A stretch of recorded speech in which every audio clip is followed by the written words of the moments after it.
Nous désirons tant de choses et nous avons soif de tant de sources.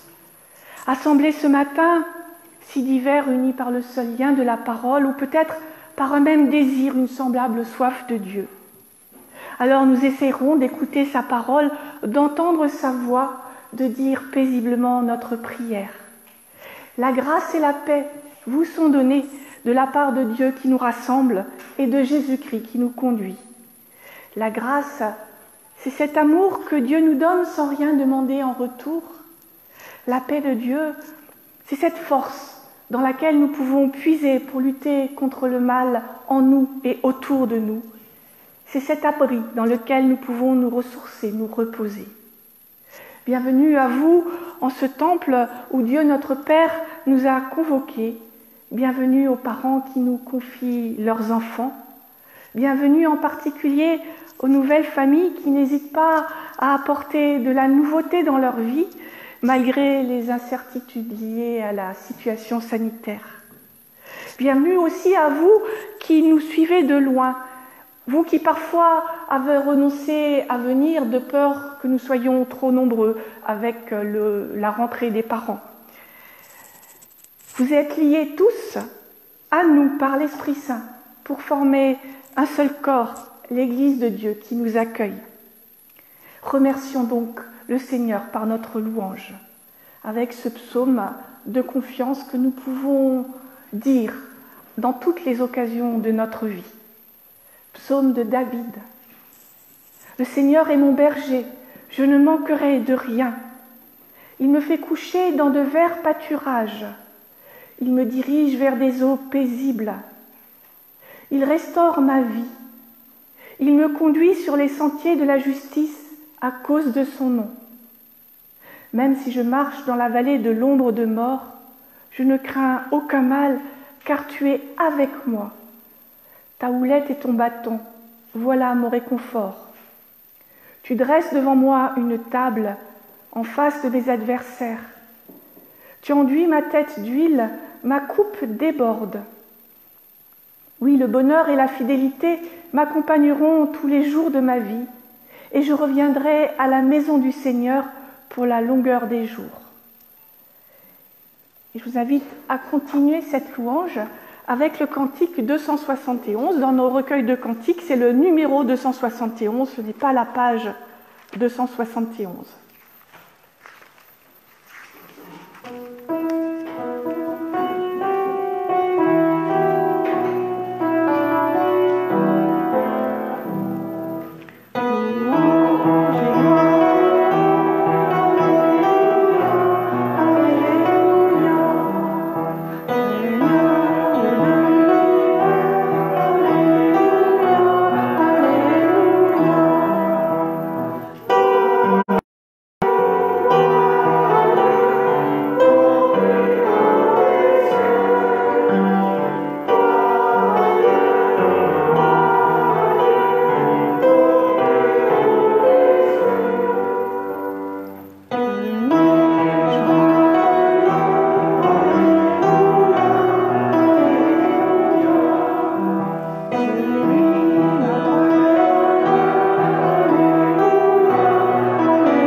Oui, Dieu nous aime. Nous venons de chanter notre reconnaissance. Et parce qu'il nous aime, il nous a donné sa loi. Parce que cette loi nous libère. Écoutons-la. Un jour, un spécialiste de la loi demande à Jésus, « Maître, dans la loi, quel est le commandement le plus important ?» Jésus lui répond, « Tu dois aimer le Seigneur ton Dieu de tout ton cœur, de tout ton être et de toute ton intelligence. C'est le plus important et le premier des commandements. Et voici le deuxième commandement, qui est aussi important que le premier. Tu dois aimer ton prochain comme toi-même. Toute la loi de Moïse et tout l'enseignement des prophètes dépendent de ces deux commandements. » Alors, ça c'est aime ton prochain comme toi-même, aime ton Dieu de tout ton cœur. Voilà un commandement que nous apprenons tout petit à l'école biblique. Il est facile à retenir, c'est le plus facile et c'est le plus difficile à mettre en œuvre. Parce que, honnêtement, pour la plupart d'entre nous, tu ne tueras pas, tu ne voleras pas, c'est relativement facile. Il n'y a pas de doute. Si nous violons ces commandements, nous violons aussi la loi de la République. Mais ne pas aimer notre prochain, ce n'est puni par aucune loi, et c'est pourtant ce qui nous sépare de Dieu. Père, pardonne-nous. Pardonne-nous parce que nous ne t'aimons pas assez, que nous ne sommes pas ouverts à ton amour, et que, du coup, nous n'arrivons pas à vivre ce commandement d'amour. Donne-nous aussi d'accueillir ta création que tu aimes pour la garder et la protéger, au lieu de la piller. Pardonne-nous, change notre regard sur toi, sur nos frères et sœurs et sur le monde. Amen.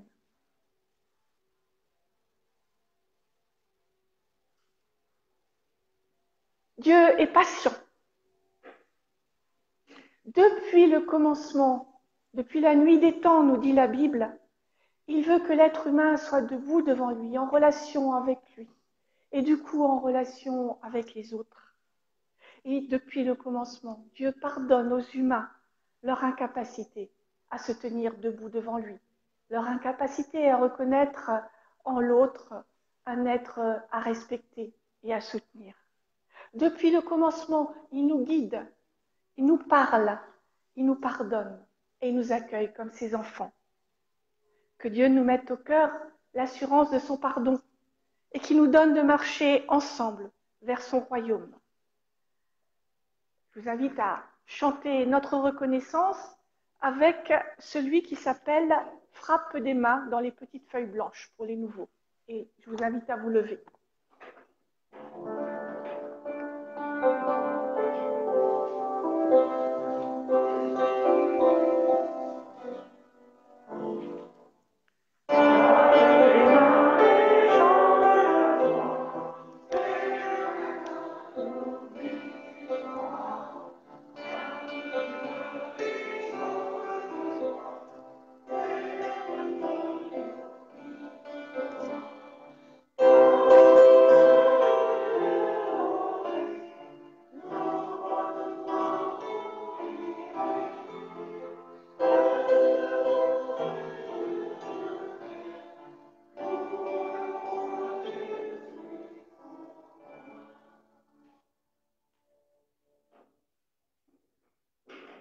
La Bible est un livre difficile, écrit il y a des milliers d'années.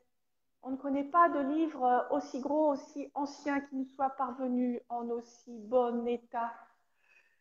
Alors, c'est souvent difficile de comprendre ce qui est écrit. Et pourtant, les êtres humains, des hommes qui ont écrit ces différents livres, voulaient nous transmettre quelque chose d'important. Ils voulaient nous parler de Dieu et de sa relation avec les hommes. Pour que ces témoignages anciens fassent sens pour nous, ici, maintenant, dans nos vies, nous avons besoin de l'aide de Dieu. C'est pourquoi nous le prions. Esprit de lumière et de vérité, éclaire pour nous la parole que nous allons entendre. Conduis-nous dans la vérité. Esprit de sainteté, prends place en nos pensées et nos cœurs. Rends-nous attentifs à ta volonté.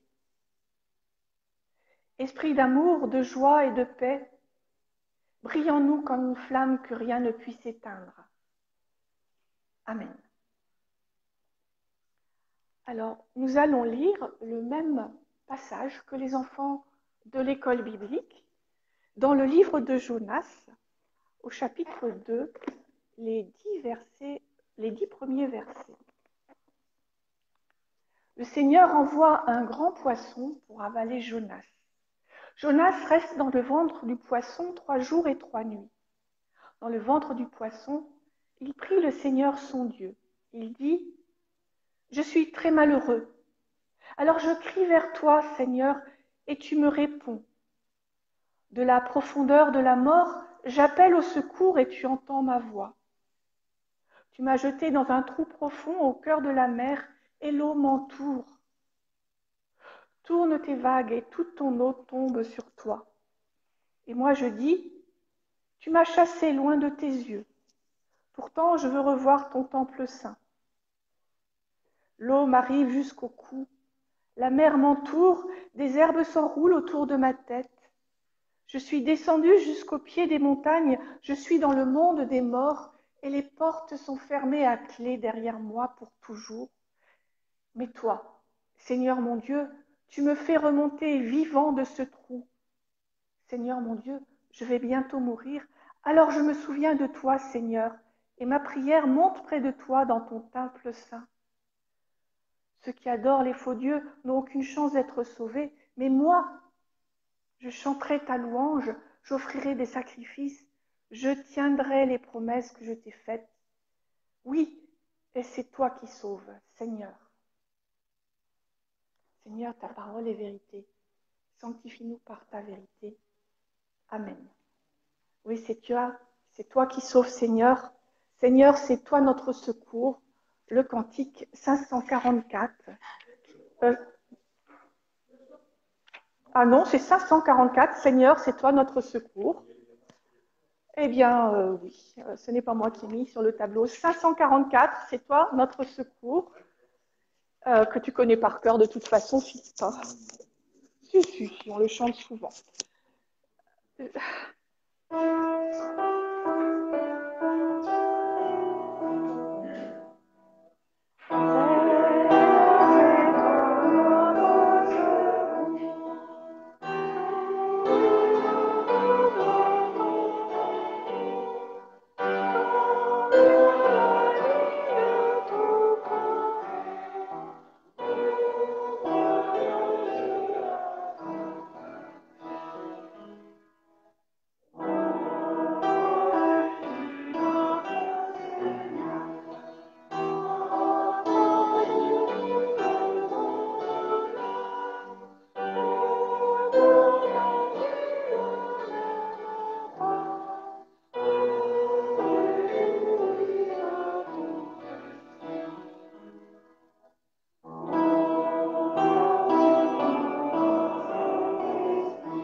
Frères et sœurs, aujourd'hui donc, les enfants continuent le parcours interrompu par la pandémie et découvrent la prière que Jonas dit dans le ventre du gros poisson. Vous vous souvenez sans doute comme eux que Jonas ne voulait pas aller à Ninive pour y porter le message de Dieu. Il s'est enfui et Dieu l'a rattrapé en quelque sorte. Au lieu d'être bien au chaud à Tarsis où il voulait se rendre, le voilà dans le ventre d'un gros poisson. C'est toujours mieux que de finir noyé. Et Jonas sait qu'il est entièrement responsable de cette situation. Quand on ne suit pas le chemin que Dieu trace pour nous, nous subissons les conséquences, même lorsque nous ne les percevons pas. En effet, ne pas suivre la route que Dieu nous désigne, c'est nous priver de sa présence. Or, aujourd'hui, dans notre monde, beaucoup de personnes n'ont pas conscience de ce que cela représente, se priver de la présence de Dieu, parce qu'elles ne l'ont jamais expérimenté. Mais ceux qui la connaissent peuvent témoigner de ce que cela a changé leur vie. Ils peuvent aussi témoigner de ce que cela représente de s'en priver. Nous sommes tous humains, ceux qui connaissent Dieu et ceux qui ne le connaissent pas. Il n'y a pas les bons, ceux qui suivent Dieu, et les mauvais qui refusent de le connaître. Et du coup, ça pose la question de ceux qui ne peuvent pas le connaître. Non, nous ne sommes pas séparés en deux groupes. Nous savons tous, nous qui connaissons Dieu, il y a des moments où nous nous éloignons de son chemin. Parfois, oui, nous avons l'impression que ça sera plus facile de ne pas l'écouter, que ça sera plus intéressant pour nous. Mais ce n'est qu'une illusion. Les avantages et le confort matériel que cela nous rapporte peut-être ne sont pas à la mesure du vide, de l'absence de Dieu qui est créé dans nos vies. Oui, parfois cela fait illusion, parfois nous nous mentons à nous-mêmes, nous nous disons que nous n'avons pas besoin de Dieu, ou alors même nous prétendons qu'il est toujours là, alors qu'il ne nous accompagne jamais sur les chemins de l'égoïsme et de l'idolâtrie. Ou plutôt, il est bien sûr là, mais il est là en attente de notre retour. Il n'est pas là pour nous soutenir lorsque nous nous éloignons de son chemin. Et Jonas, lui, il sait ce que ça fait de vivre avec Dieu. Après tout, il est son prophète. C'est donc que Dieu a su lui parler, qu'il a bien su reconnaître Dieu et que Dieu s'est fait entendre clairement de lui. Il a compris, Jonas. Mais il ne veut pas être dérangé par la mission que Dieu lui donne, ou alors il ne veut pas l'accomplir pour d'autres raisons, mais ça serait une autre prédication. Et il préfère se donner tout autant de mal à quitter Jérusalem pour Tarsis que s'il était allé à Ninive. Alors oui, Jonas sait qu'il est responsable de sa situation. Il l'a affirmé aux marins avant qu'il ne soit jeté à la mer pour calmer la tempête. Dans le ventre du poisson, il est coupé de tout et de tous, mais surtout coupé de sa vie. Il est prisonnier dans le ventre de ce poisson et ce sont ses propres actions qui l'ont conduit là. Pas de bouc émissaire pour se sentir mieux. Pas de reproche fait à Dieu non plus, une constatation simplement. Il a pris sa décision, Jonas, la mauvaise décision, et il assume ses conséquences. Il ne sent plus la présence de Dieu auprès de lui, et ce mais est de taille. Il sait que Dieu est là. Il sait qu'il l'attend, que Dieu attend que Jonas renoue la relation. Alors il prie. C'est cela la prière, un dialogue entamé avec Dieu. Et dans sa prière, il raconte sa situation. Il sait que Dieu l'a éloigné, mais il veut vivre pour servir, pour revoir le temple. Il sait que la mort est proche, mais il veut vivre non plus pour lui, mais pour Dieu. Il est coupé de Dieu. Il ne le sent plus auprès de lui, mais il sait que Dieu l'entend. Cette prière ressemble à tant de psaumes. C'est une prière de confiance absolue. J'appelle au secours et tu entends ma voix. Tu entends ma voix, je le sais. Je cite, je crie vers toi et tu me réponds, j'appelle au secours et tu entends ma voix. Évidemment, Dieu ne répond pas forcément immédiatement, même dans une histoire comme celle de Jonas. Jonas qui a le temps de prier 3 jours et 3 nuits avant que Dieu demande au poisson de le rejeter sur la plage. Jonas continue, il persévère, il affirme sa confiance, Dieu l'entend et va le délivrer, de sorte que Jonas pourra réorienter sa vie. J'appelle au secours et tu entends ma voix. Est-ce que Dieu entend toujours nos prières? Est-ce qu'il nous répond?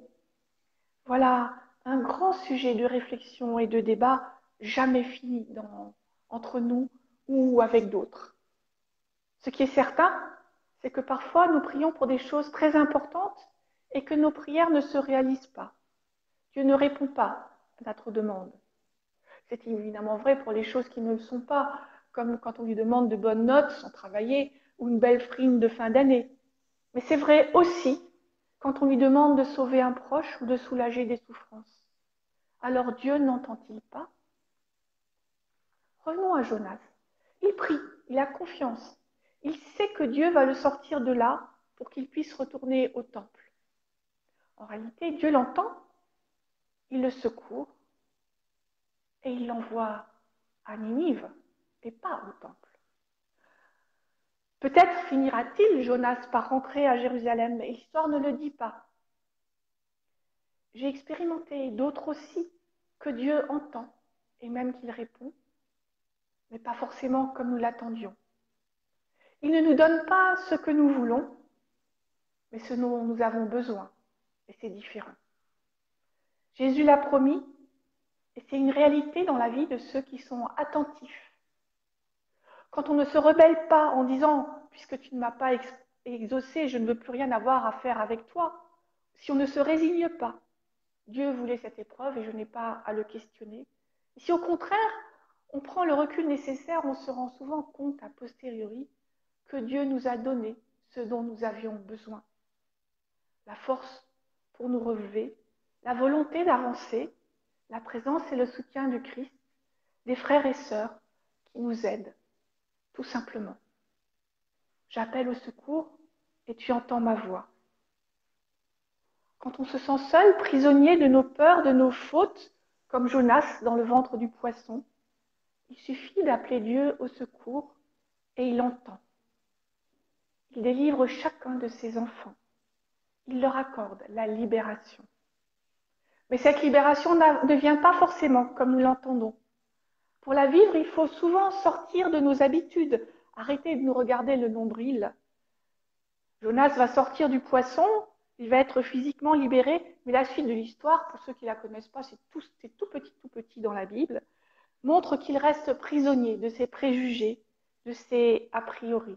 Bref, Jonas continue à être, comme nous le sommes si souvent, critique dans le jugement et complètement nombriliste. Encore une fois, lisez la suite pour ceux qui ne connaissent pas, pour vous en convaincre. Ou alors vous pouvez la trouver avec vos enfants. Regardez par exemple cet après-midi un dessin animé qui vous raconte l'histoire de façon plus ludique. Alors je dirais que Jonas montre par sa prière qu'il n'a pas tout compris. Il a compris que pour avancer dans sa vie, il fallait qu'il écoute Dieu. Mais il l'écoute mal, il l'écoute à moitié seulement. Et ça, c'est tout à fait nous aussi. Nous voulons tout de suite, y compris de Dieu, mais nous ne savons pas toujours ce qui est bon pour nous. Nous ne savons parfois même pas ce que nous voulons. J'ai beaucoup participé à des rencontres de personnes chrétiennes travaillant dans des organismes d'aide aux personnes. J'ai moi-même travaillé à l'accueil de personnes en difficulté dans une autre vie. Souvent, quelqu'un vient avec une demande facilement exprimée, mais en écoutant bien le récit que cette personne fait d'elle-même, on perçoit que le besoin est autre. Parfois, il est bien identifié par le demandeur qui ne l'exprime pas par gêne, mais parfois il reste inconscient. Si les acteurs du monde social arrivent à déceler ça, combien plus Dieu sait-il mieux que nous ce dont nous avons besoin? Jonas n'a pas besoin de retourner faire des prières et des sacrifices au temple de Jérusalem. Il a besoin de découvrir que l'amour et le pardon de Dieu est offert à tous ceux qui le demandent sincèrement, même aux habitants de Ninive. Si Jonas arrive à comprendre cela, il sera véritablement libre. Il pourra suivre avec joie le chemin que Dieu veut pour lui. Alors je vais spoiler la fin. Pour ceux qui ne la connaissent pas, on ne sait pas si Jonas finit par comprendre. Comme en fait nos vraies vies à nous. Est-ce qu'on sait si on va toujours comprendre ce que Dieu veut pour nous? Non, on ne le sait pas. Alors aujourd'hui, maintenant, ici, est-ce que nous ressentons la libération que Dieu nous offre? Est-ce que nous prenons la peine de réfléchir à nos vies et à ce que Dieu nous apporte? Parfois, je dis que Dieu nous a libérés depuis longtemps, que la porte est ouverte, la porte de notre prison. Mais nous ne la voyons pas. Ou alors peut-être que nous la voyons, mais nous avons peur de sortir parce que la liberté, ça fait peur. Est-ce que j'ai envie de regarder les personnes que je croise et me dire que Dieu les aime? Est-ce que j'ai envie de prier pour celles et ceux qui disent du mal de moi, voire qui me causent du tort? Est-ce que j'ose me lancer sur ce chemin, qui est un chemin de lumière, mais qui est aussi un chemin difficile? J'appelle au secours et tu entends ma voix. Quand la porte ouverte fait peur, quand les torts qu'on m'a causés me paraissent impossibles à oublier, quand je n'arrive pas à prier pour ceux qui me veulent du mal, quand je n'arrive pas à regarder ce que je croise avec amour, je peux appeler Dieu au secours. Il entend ma voix. Il m'aide à chaque pas, à chaque fois. Et à chaque pas, à chaque fois, je me sens mieux, plus libre, plus en harmonie avec tout et tout le monde. À chaque pas, à chaque fois, je peux appeler Dieu à mon secours et il entend ma voix. Il me donne ce qui est bon pour moi, la force d'avancer sur son chemin, en dépit de mes peurs et malgré ce que je suis, simple être humain, traversé par le bien et le mal. La porte est ouverte et dehors, il y a le chemin que Dieu veut pour chacun de nous. Et si vous hésitez à sortir, des frères et des sœurs vous y attendent et Dieu est là. Il vous entend. Il vous sauve de toutes vos prisons, y compris de celles que vous avez construites vous-même. Il suffit de l'appeler au secours et il entend votre voix. Amen.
Je vous invite à vous lever pour confesser notre foi. Nous croyons en Jésus-Christ que Dieu a envoyé dans notre monde pour marcher sur des chemins où personne n'allait plus, pour trouver des hommes et des femmes que personne ne regardait plus, pour parler à des hommes et des femmes à qui personne ne parlait plus, pour donner la main là où on fermait le poing. Nous sommes ces gens vers lesquels il est venu, qu'il regarde, auxquels il parle, auxquels il donne la paix. Nous croyons en Jésus-Christ qui nous envoie. Nous sommes ses pieds pour marcher sur des chemins de rencontre, ses yeux pour regarder les hommes et les femmes que nous croisons, sa bouche pour dire la parole qui relève, ses mains pour apporter la paix. Nous croyons que le Saint-Esprit nous met en marche. Amen. Et je vous invite à chanter le cantique 614. Tu es là au cœur de nos vies.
quelques annonces. Alors, en ce qui concerne les activités paroissiales, jeudi soir, dans les salles paroissiales de Saint-Rémy-les-Chevreuses, nous avons une rencontre œcuménique.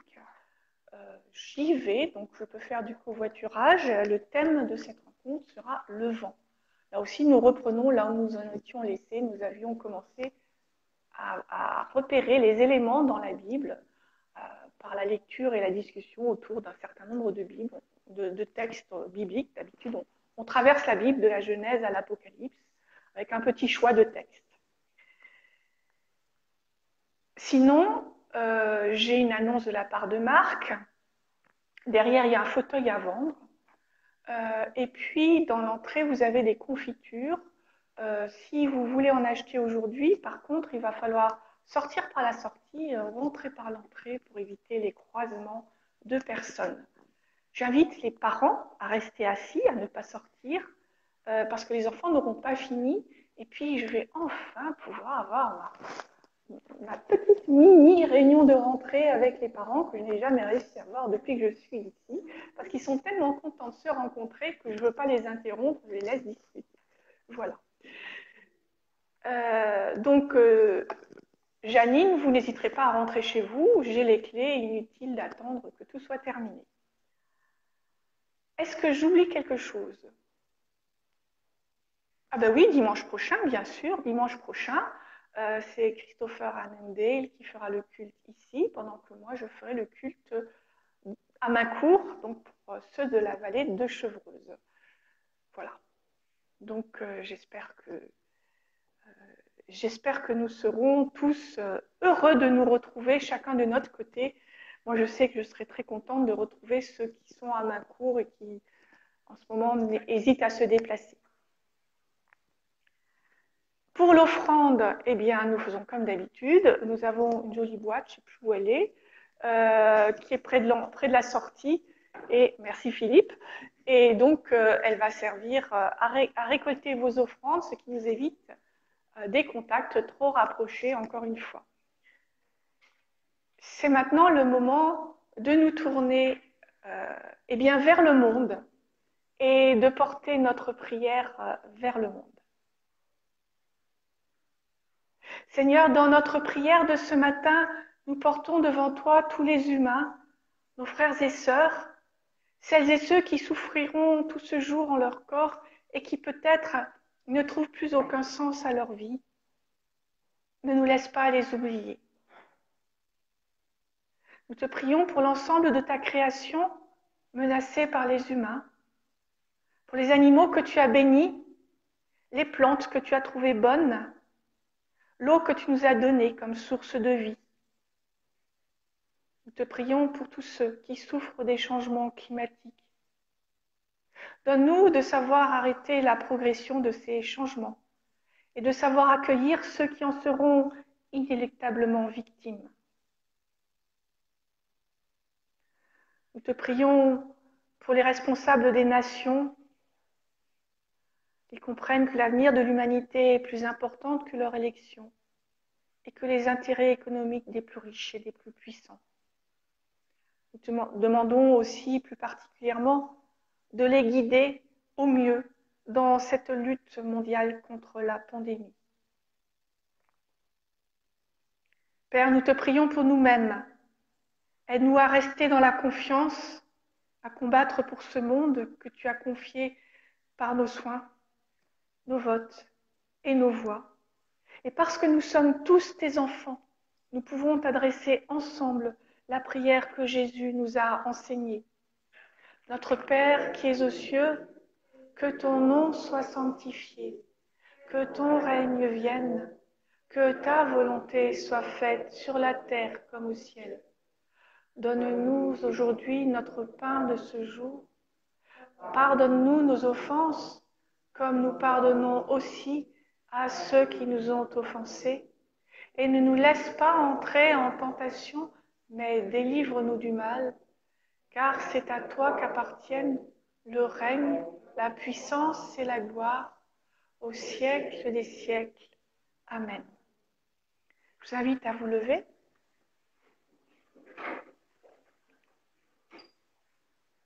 Je crie vers toi et tu me réponds. J'appelle au secours et tu entends ma voix. Vivons de cette confiance et nous ne serons jamais seuls. Dieu nous garde, il est notre rocher. Seigneur, Père, Fils et Saint-Esprit, vous bénit, vous garde. Il vous donne son amour, sa joie et sa paix. Amen. Je vous invite à chanter le tout dernier chant du feuillet.